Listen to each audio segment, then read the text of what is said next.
A very warm good evening to one and all present here. This side Aksa Mesa from third semester of PLLB program of Dr. Panjabrao Deshmukh College of Law, Amravati. This presentation is based on one of the major topic of economics, that is labor. This presentation is brought to you under the guidance of our economics professor, Miss Apeksha ma'am.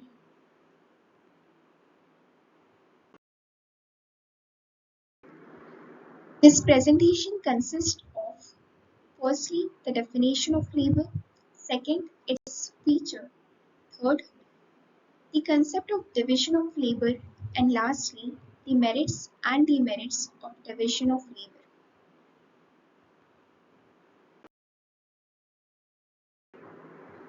To begin with, what is labor? According to the economist Sir S.E. Thomas, labor connotes all human efforts of body and of mind which are undertaken in the expectation of reward.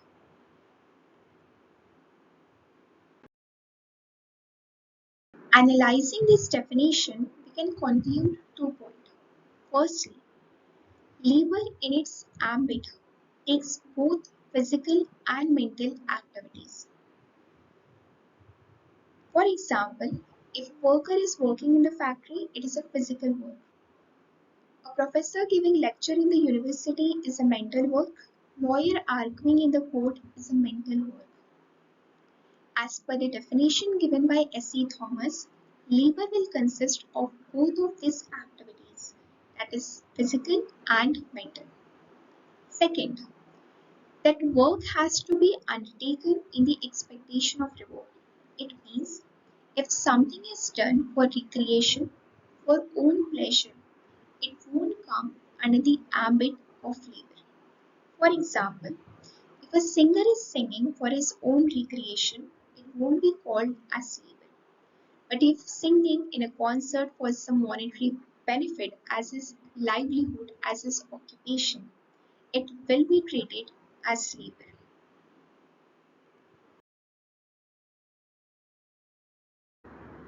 Next is the features of labor. First, it is perishable in nature. It means that if the laborer does not work for a particular day, his labor for that day will be considered as wasted, hence perishable. Second, it is mobile in nature. That means labor can be moved from one place to another easily. It can also be moved from one occupation to the another as per the needs and requirements. This is not a case with other factors of production like capital or land. Third, the supply of labor is inelastic. The supply cannot be increased or decreased uh, for the particular economy for the particular duration of time. It takes some time to readjust according to the demand. Fourth, laborer has the weak bargaining power.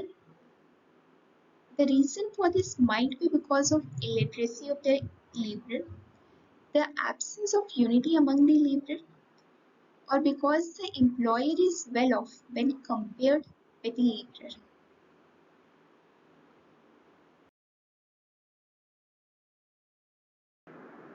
Next, labor is an active factor of production.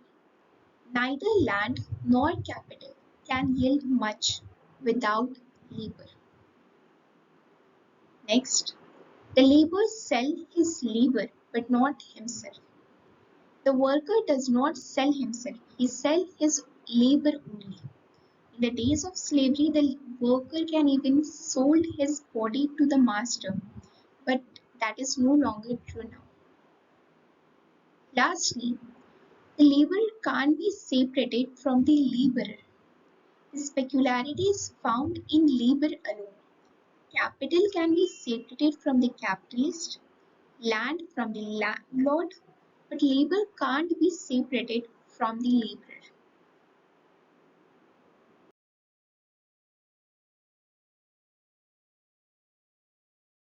Next is the concept of division of labor.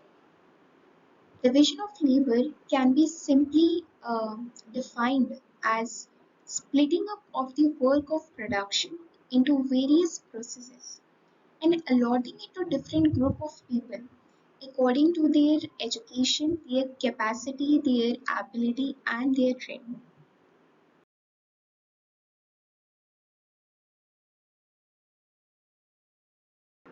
There are majorly three different types of division of labor. First, simple division of labor. Second, complex division of labor. And lastly, the territorial division of labor. In simple division of labor, the society is divided into major groups on the basis of the occupation, like lawyer, teacher, doctor, professor, etc. In complex division of labor, a particular process of production is subdivided into different sub-processes. Like in case of making of a cloth, it can be divided into spinning, weaving, bleaching, and finishing.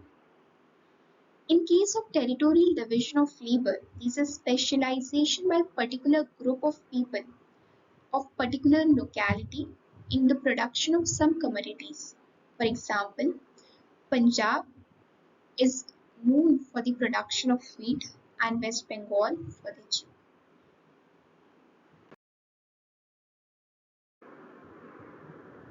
Now, the merits of the division of labor. First, right man in the right place. Division of labor allows us to employ the best fitted person for the particular job.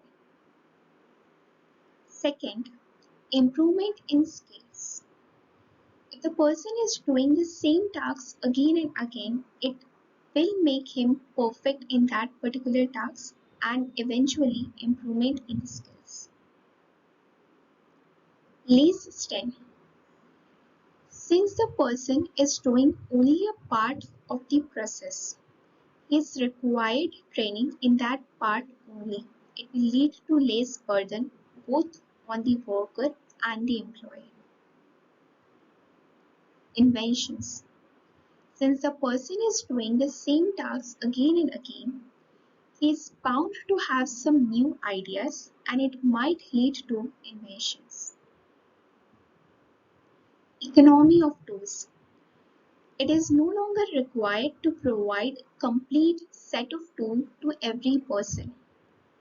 It might be sufficient to supply only the necessary tools required to complete that part of the process. Time saving. Since the best person is doing the task and it is being coordinated, it leads to the saving of time. Rise of entrepreneurs. Since many people are involved in the job, there is a requirement of someone to coordinate. This leads to the rise of entrepreneurs. Cheaper things. The bottom line of the division of labor is a much cheaper things, a benefit for the consumers because the efficiency of each one of the person involved in the process of production is the maximum. There is no wastage of time of resources.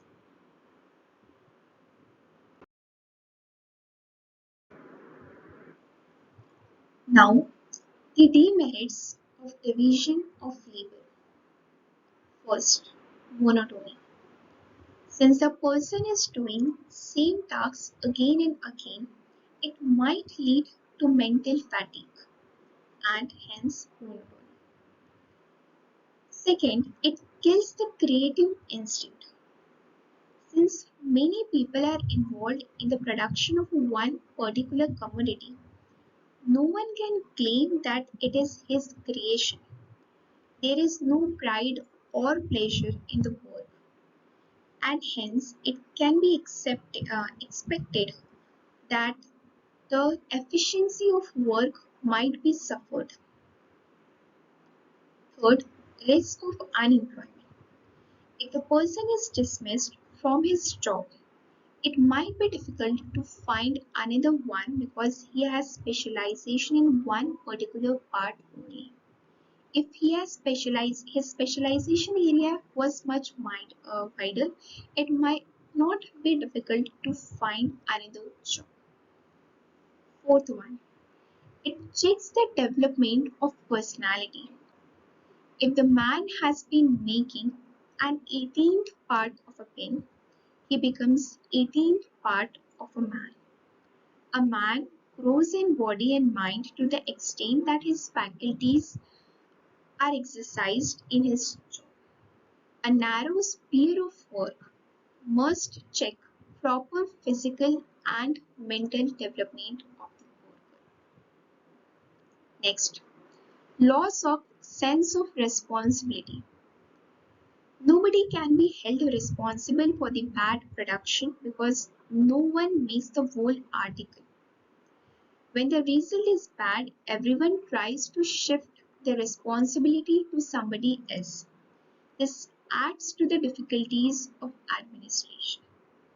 Beside proving detrimental to the worker, the system of division of labor has produced many social evils as well. Six, evils of factory system. Division of labor gives rise to the factory system which is full of evils. It spoils the beauty of the place all around, leads to exploitation of women and children, removes the personal factor in production and management. Industry in some way become dehumanized. Now the problem of distribution. When there is no division of labor, a worker makes the whole article independent. He gets its value and there is no trouble.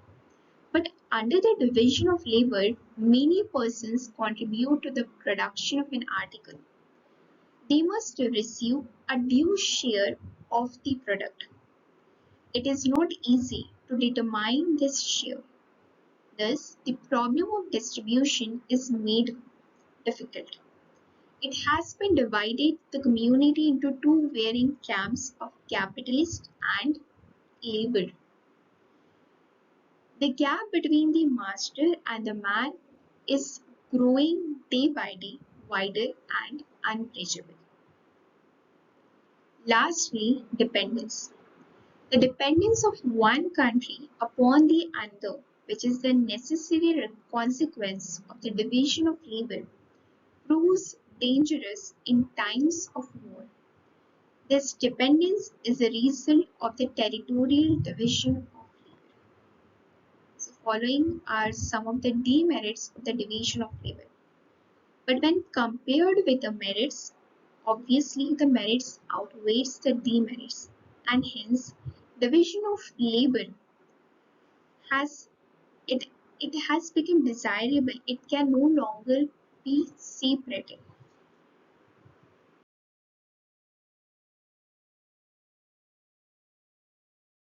That was all from my side. Thank you for your patience.